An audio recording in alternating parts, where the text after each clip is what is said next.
It's nothing. It's worthless. It's wasted. How much time have we wasted on trying to do something for us and nothing for God? Where has it gotten us? But Paul had to be shown this personally by the Lord. Did he not? Yes. Paul knocked off that high horse, and guess, when they heard the voice, only Paul was able to really see the vision, because it was personal. God is trying to get personal with us. Will we let him? That's why he has to make a personal visitation in our lives, to put trouble in our way, to change some things, to hang up our hang-ups. We got a lot of those, don't we? He said, I counted loss for Christ. We're not even thinking about that. Remember, Jesus told us, he said, count up the cost. We're thinking about the crown, but we don't want the cross. We got to realize cross comes before crown. Right? Look in your dictionary. Cross comes before crown. Right? In the natural too. No cross, no crown. All right? So what did he say? Yea, doubtless, and I count all things but loss for the excellency of the knowledge of Christ Jesus my Lord. Did you hear that? All things. I count all things but loss. He wanted what God had. I want the understanding. I want to be taught of God. I've tried everything else. That's what Paul's saying. I tried all of this. I was the Pharisees of Pharisees. I was the man. They went to Paul. Who they call on? Paul. Come on, Saul. Well, Saul back then. Saul, you got it, man. We following you. You the man. But then when he came to Jesus, Jesus said, you are the man. You the man I'm going to change. You the man that your life going to be drastically changed, but you're going to go through something. You're going to suffer for me, but at the end of it, there's a crown of glory. Got to suffer. He told him. He told it straight out. That's the thing about God. He don't beat around the bush like us. He tells us straight out what's going to happen. If we do, straight out. If we don't. He's not a liar. His word says it won't return void.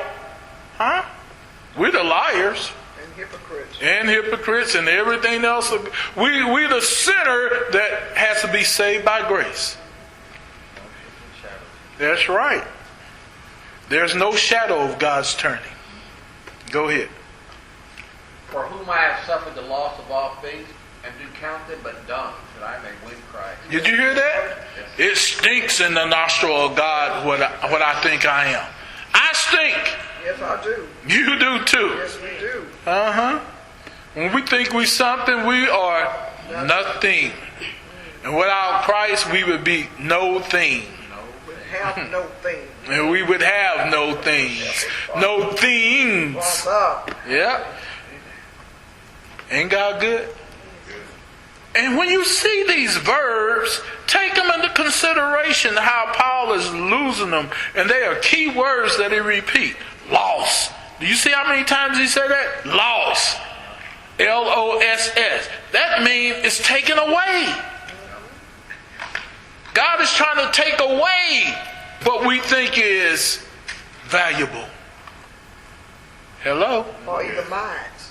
Yeah. Well, mine. Yeah. Nothing belongs to us. Well, yeah, that's right. When we think it's valuable, it's always mine. If it ain't worthless, nobody say, I want this. Right? But when it's something, that's mine. Get your hands up. No, that's mine. You think some value in it. If it's worthless, how many will say, I want it? Most of us don't want it. But if it's valuable, looks valuable, we want it. Yeah. Well, it's like that cubic zirconian ring that costs $8, but it looked like it's worth $8 million. Yeah.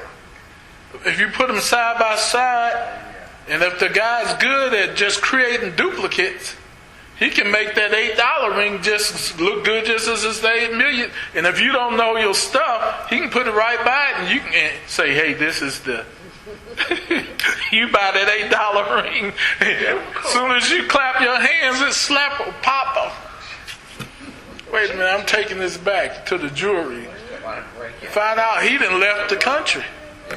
Yeah, with your money. All right. But he said, loss. He said, I count loss for Christ. He says here, I suffered the loss of all things. We should underline that.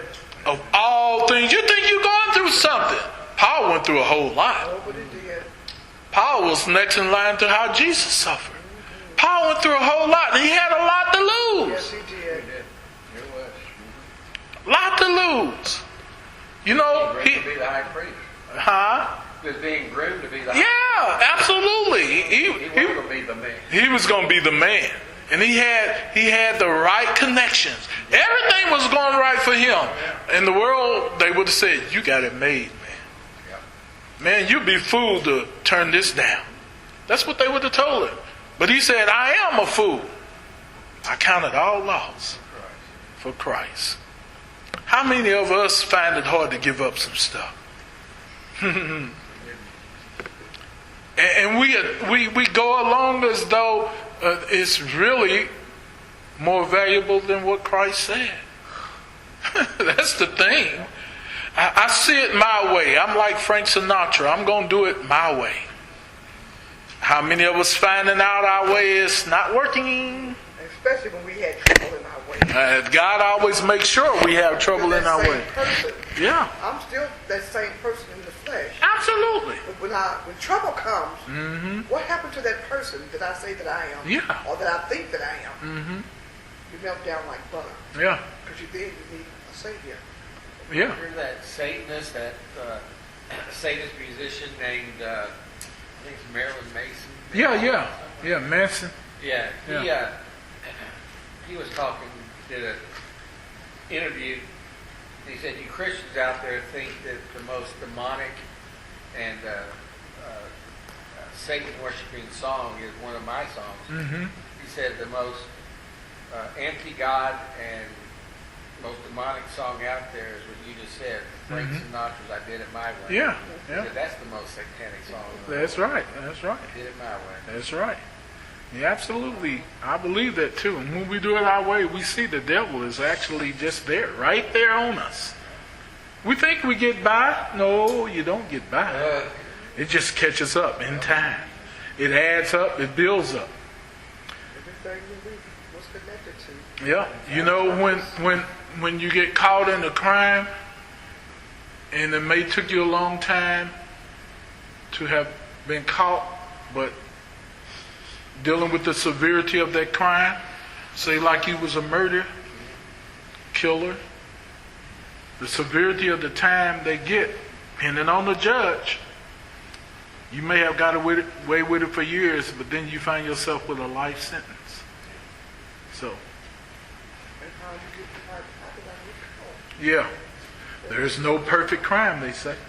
Then we can read stories about men who got away with the crime Yeah, down in Florida. Yeah. Somewhere else. 2 guys did it. They found Jesus. yeah, Went back to Texas and say, hey, that crime you'll have it solved. I Yeah. did it. yeah, And spent the rest of their time in life in prison. yeah. Said they'd Remember rather Chuck do that. Carlson? Chuck Colson. Yeah. He finally acknowledged that he'd done it, and Is that why he went to prison? yeah, and he ended up opening up the greatest prison ministry in the world. Yeah, yeah. God used him to be the minister in prison. He lost all. He lost He did everything. everything, didn't he? Yeah. For Christ. He was set up. He was a fall guy, but he took it. He took it. Changed his life, changed many other people's life. Well, Paul had that same instance. He was right there with the biggest of the biggest. You see, it don't matter what you got or what you think you got. If you ain't got Christ, I can use my slang, right? If you ain't got it, Christ, you ain't got anything. we find out, just like Paul, at the end of the day, when everything else goes south, we still going to need God. When your body's sick, all the money in the world can't heal you. Right? The best doctor in the world can say, I can't do anything. But Christ says, I'll speak the word. And he heals it. Yes, he does. All by himself. He's that kind of God. So you look at these, underline them. Verse number 7, I count loss for Christ. Verse number 8, loss for the excellency of the knowledge of Christ Jesus my Lord. Still in verse 8, suffer loss, the loss of all things. You see? God is trying to show us something with these key words. It's worth it all. Naturally, spiritual, mentally. How many of us can have money and lose our mind? Yes. Some of us act like we do when we get a piece of change. Huh? But listen what he says here. In verse... And be found in him, but having my own righteousness, which is of the law, but that which is through the faith of Christ, the righteousness which is of God by faith. Do you see that? Faith cometh by hearing, and hearing by the word of God. So he said, be found in him. I got to be in Christ. What? How am I getting in Christ? Through his word. How am I do that? By being a doer of the word and not a hearer only, right? So it makes me change. It makes me go to the cross. I'll suffer going to the cross, right? This flesh is going to say, ouch. Is it not? When the word finds us and cuts us, that flesh hollers out, oh no. I can't do this. I don't want to do this. And it bucks, right? Am I right? Our flesh bucks. And sometimes it's so bucky that it's uncontrollable. I tell you. And God had to stop it right, nail us right there, like a nail gun. I got this nail gun, and it has pneumatic, and I hook it up to the air gun, and it has to get all that air into it, pressure build up. Once it get all that pressure build up, it makes all that noise, and you can feel it coming through the gun. The gun is nothing without the compressor. See, we're nothing without God. We can't move or live. We can't live without Christ. We think we're doing something? Think again. Think you're getting away? You think you got time? Think again. Be found in him. If you're not found in him, then you're found out of him. Where will we go if death knocked at our door? Have we thought about that? Where will we go if we found in the state of darkness and sin? If we go out of this world. You know, tomorrow's not promised. The next moment ain't promised.